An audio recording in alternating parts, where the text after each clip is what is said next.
be talking about sustainable idea development as it pertains to filmmaking or animation as well. We're going to explore things like material usage, storytelling, and storyboarding.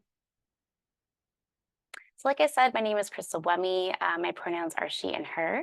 I'm a Puerto Rican Canadian multidisciplinary artist, which means that I do lots of different types of art. So, mostly I do stop motion animation, I do collage photography, video art, art installation, and I've also worked in a lot of films, TV, and commercial industries. So, I have a lot of experience working with all different types of production based, mostly visual based, though.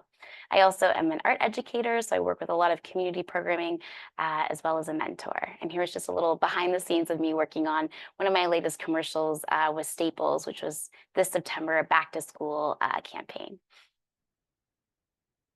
So, my practice is really closely related to natural materials, reusing sustainable materials. So, I always like to just have a quick check in about our land relations. So, this quote I'm going to read to you is by Robin Wall Kimmerer, and she is the author of Braiding Sweetgrass, which is a really fantastic book exploring our relationship with the land and Indigenous studies. As young people, you are much closer to remembering than adults. Remember a time when you felt connected to all living beings, not only humans in your life, but also the plants, animals, and the earth herself. So, this is a really great quote, I think, for us to start thinking about what our relationship is with the land, especially a land that we are going to be creating films on, we're going to be expressing ourselves on. So, always having this really lovely connection with, yeah, with Mother Earth. So this is really important to me, like I said, because I use a lot of natural materials in my own practice. So these are some examples of some of my work here. These ones are some kind of found leaves that I found in the fall while I was doing an artist residency. This one in the middle here is using sand that I collected from my homeland in Puerto Rico and then animated. And then here's like a little just behind the scenes process.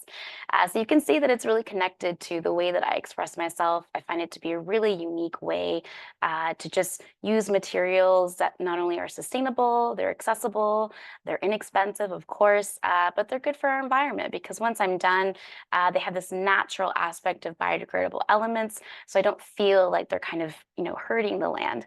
Whereas I've had so much experience working on all of these productions where they're so wasteful of materials, not only with like, single use water bottles and things like that, but also just the materials we actually use to build sets and things like that. So it's always something at the center of my own practice that I want to try and be sustainable as possible. So let the earth, let nature, let natural materials inspire you. It can be through topics. So maybe you want to talk about maybe your garden, something you share with your family.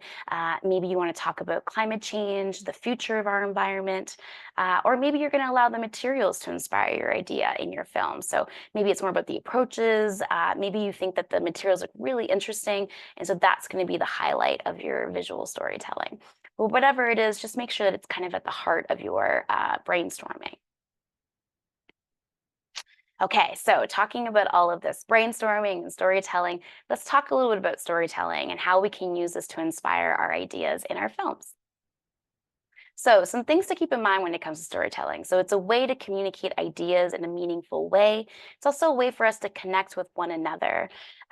So whether it's in a conversation, whether it's in the films that you'll be making, whether it's through photography, there's always this connection between you and your audience. It's also the oldest form of story education. So when you think about, our grandparents and their grandparents, we have some of these stories that have been passed on through generations. So it's a really beautiful way for us to connect with our ancestors and also for future of our families will be looking back at our films. Remember, so this is an important thing, especially when it comes to visual storytelling, which is what you'll be doing. Our brains as human beings, we remember the emotional and the particular and forget the boring and general ideas. So, really, the most important part to take from that is that you have a really unique voice, being who you are, your cultural background, your life history, your family. All of that gives you a really unique perspective. So, always try and be as specific as possible, be as personal as possible, and be genuine. And that really is going to help you connect with any of your audiences. Some forms of inspiration when you're kind of in this early stages of your idea development, connecting to your personal experiences, maybe emotional things you've been through, maybe you've gone through some funny things, funny stories you want to turn into a film. Our dreams are a great form of inspiration. Maybe you played some really cool video games or read through some magazines or watched a movie that also can help be form of research and inspiration for your ideas. When you're in this brainstorming stage, especially when you're working in groups, here are some pointers. So we always tend to kind of judge our ideas, right? Or my idea is not good enough, it's not as interesting enough. But when you're in this early development phase, it's so important to just let your ideas run wild and really help build ideas off of each other. So it's so good when you're in a group and you can talk through ideas, bounce ideas off of each other, because you never know what's going to come out of that. But also, if you have like a topic you do want to make sure that you're covering, stay focused on your idea within your brainstorm and be visual. So while you're talking about these ideas, start drawing little sketches, maybe keywords that are coming up, because all of that, again, you never know where an idea can really sprout from. And when we're thinking about storytelling, especially when you're starting to come up with your plot points, maybe you're going to be writing a bit of a script, especially if there's dialogue, some of your characters are talking. It's really important to keep in mind the who, what, when, where, and why. So, who is in your story? Where is your story taking place? What's the setting? Is it important to your story, or is it merely just an interesting backdrop? Is it indoors? Is it outdoors? Is it on this planet, or maybe it's in Jupiter in a galaxy far away?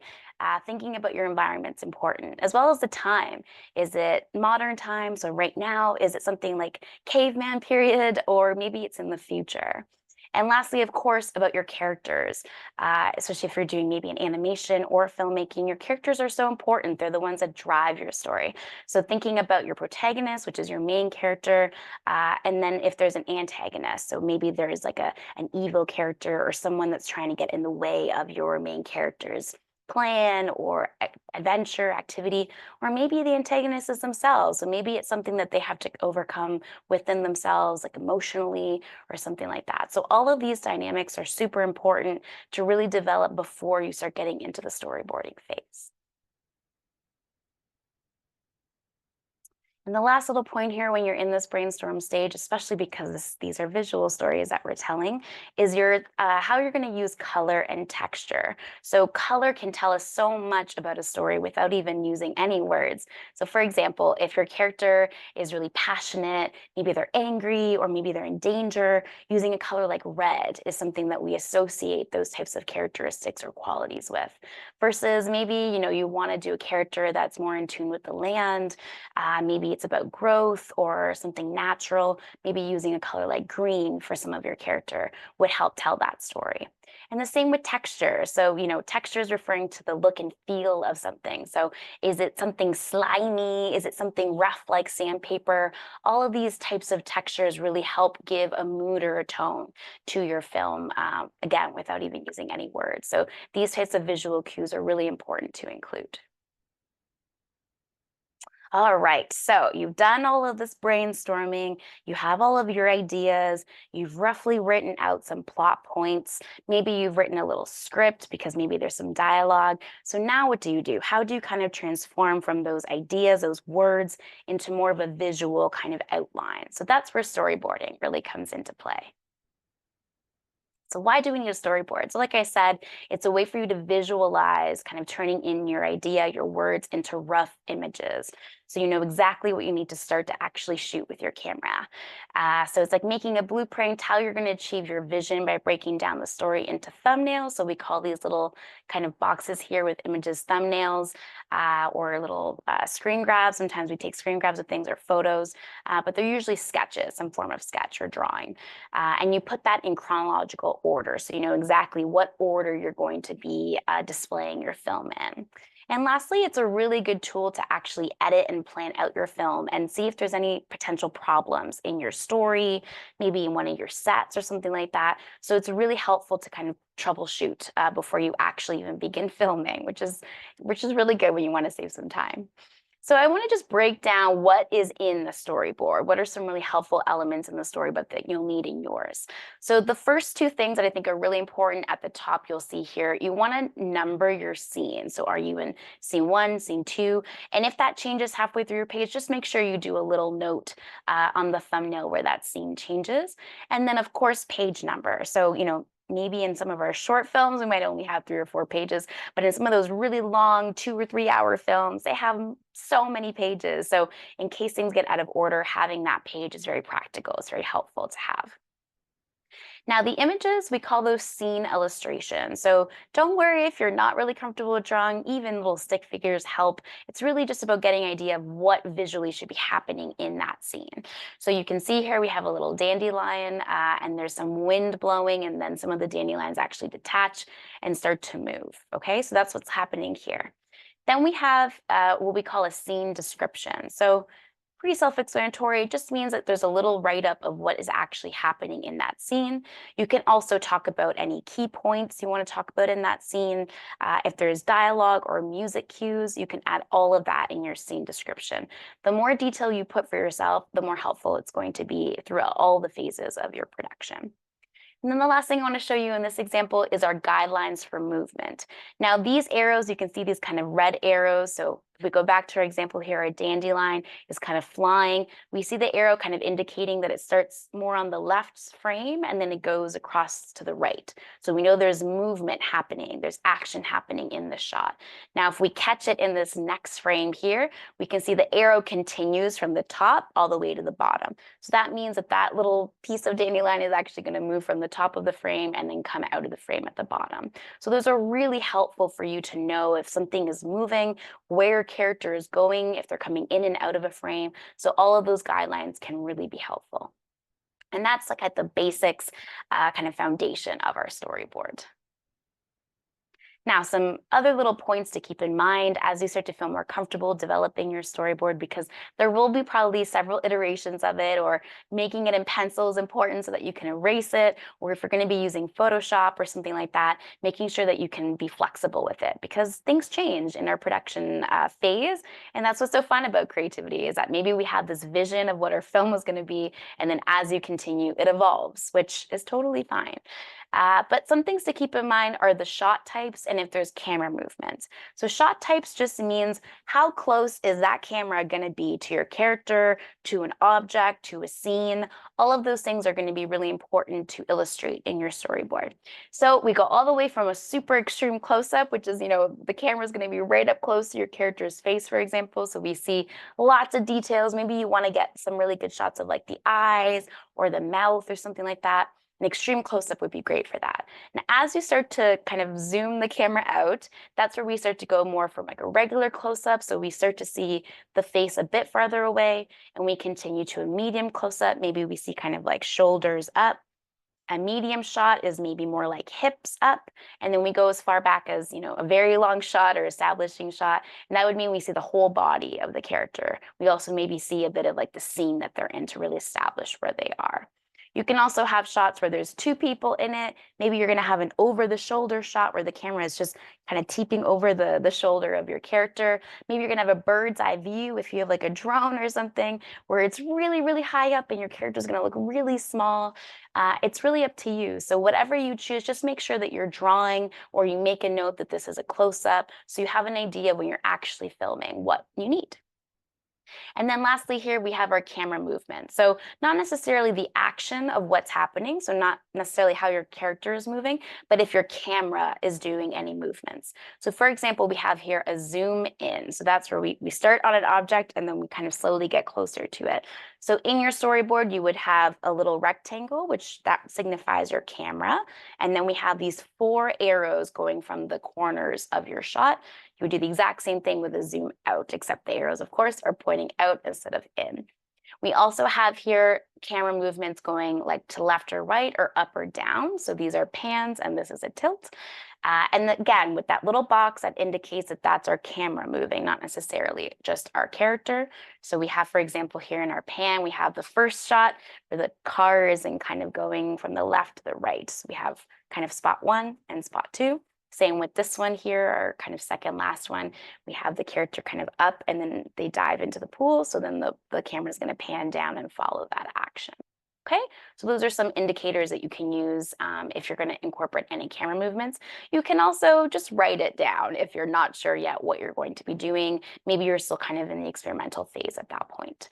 And lastly, if you want to do like a camera shake or something, you can put little lines outside of your little thumbnail to indicate that the camera is going to be shaking to kind of amplify a motion that's happening in the frame. Okay, you can also put transitions. So you can write, I'm going to cut. So in your editing, you're going to go from one shot to the next. No transitions, just a straight cut. Or you can do like some fades. So fades usually indicate like a passage of time or a period of time has passed. So all of those things are really easy. You can do in open source softwares, free softwares, free editing software, and you can add all of these little transitions into it. All right, so that's all for my presentation, but I do want to leave you with one little video. So in this video, I kind of show you one of my films, one of my projects. I just want to show you the kind of ideation of idea development, so working with little dioramas and little structures, sketches, and then I'll show you a bit of the storyboard, and then I'll show you how that translates into the final film. So this film is called Chair, which is an animation that I made a few years back. So I'll play for you kind of what our idea development looked like in this film. So you can see we started off with these figures are really, really tiny. We started making different shapes. We have different sketches exploring some of the textures of the chair, what we could do with it. And this is a little frame from actually our studio. So you can see this is the entire storyboard, so lots of different images. It was roughly a just 2-minute film, so not a very long film, but we ended up doing a lot of details with it. So here is the storyboard. Now, excuse me, the storyboard is actually in Spanish because I made this film in Spain. But I think even just with the visuals, you can tell what's going on. So you're going to want to indicate if you're starting on a black screen, for example, you can put, black screen or fade up to title, anything like that. Then we start to have the little action in the film. So in this case, we start with a chair on the left, and then we have another chair on the right, kind of fade up from spotlight. There's our first movement. So you can see we have the chairs are actually going from facing camera and then they turn to each other. So we have our little arrows indicating that action. And then the chair, as you'll see, I'll show you a short clip, starts to do a bit of this dance. So again, we have our chairs kind of leaning towards each other. So we have those two action arrows and then they fall back. So all of these arrows are really, really helpful to indicate what is happening in that shot. Because you want to think of it as maybe you know exactly what's happening, but if you were to hand over your storyboard to someone else, the idea is that they will roughly get an idea of what your film is, because through the images, through the descriptions, you've kind of indicated what's happening. Okay, so there's a bit of this dance, and then the chairs kind of come together, and this is where it's really fun in the film. The chair actually combines and stretches out and becomes a ladder, and then we kind of dive into all the texture of the chair. Anyways, yeah, it's a really fun one. We come back to it. We start to see some close-up shots of the chair. The chair starts to come apart, so we can see the little pieces now start to become detached. And then it goes through this journey of kind of creating new shapes. And in the end, we just end with the same chair. So that's roughly what the storyboard looks like. Now, if I go back to my video here, the last little thing I want to talk to you about is an animatic. So an animatic is, if I go through this part here, we can see it. Basically, you take little screen grabs of your storyboard, so just the images. You bring them into an editing software, and this is where you can start to figure out your timing. So you're going to say this first shot's going to be roughly 2 seconds. This next one's maybe going to be 5 seconds. This is an animation, so maybe if there's dialogue, it'll be a bit longer. But generally, this is where you would actually use for timing. So this is what it looks like. So this is the final film, and then in the corner is the animatic.